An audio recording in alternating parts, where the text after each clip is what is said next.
primer que m'agradaria fer és una crida d'atenció, perquè per nosaltres, els sindicats, és una mica estrany poder parlar de la definició de les estratègies de sectors de caràcter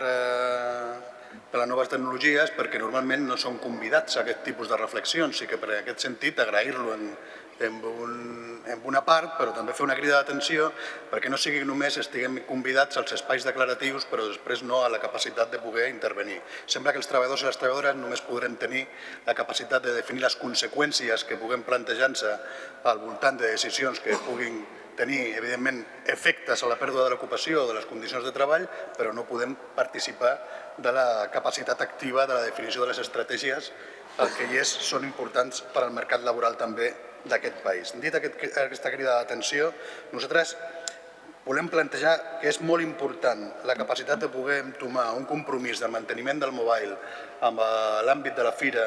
de Barcelona per poder consolidar Barcelona com un hub tecnològic del sud d'Europa amb vocació de caràcter global. També volem plantejar que dintre d'aquests factors dels efectes que pot tenir una fira d'aquest esdeveniment a la nostra ciutat hem de tenir en compte també algunes de les propostes que es plantegen a un dels sectors fonamentalment beneficiats per aquest tipus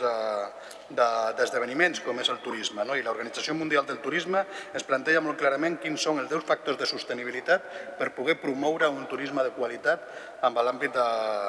de l'estratègia econòmica. I en aquest sentit n'hi ha un exemple molt clar que el defineix els hotels justos, en el que planteja la sostenibilitat ambiental, social, però també el reconeixement de les condicions laborals en cada àmbit. Per tant, tenir en compte aquestes recomanacions de l'Organització Mundial del Turisme seria molt bé i adient per incorporar-ho també a l'estratègia de mantenir la Fira a Barcelona.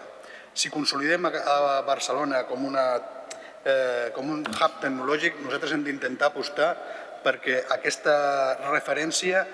parli de la democràcia digital. Hem de ser referents també del que significa la participació real de la tecnologia i la sostenibilitat que plantegen els ODS, és a dir, que no sigui un esdeveniment i un desenvolupament que vagi d'esquenes al que és el desenvolupament sostenible d'una societat i una economia. Per tant, la participació i la innovació han d'anar de la mà per garantir que els avenços tecnològics també siguin un promotor de la cohesió social.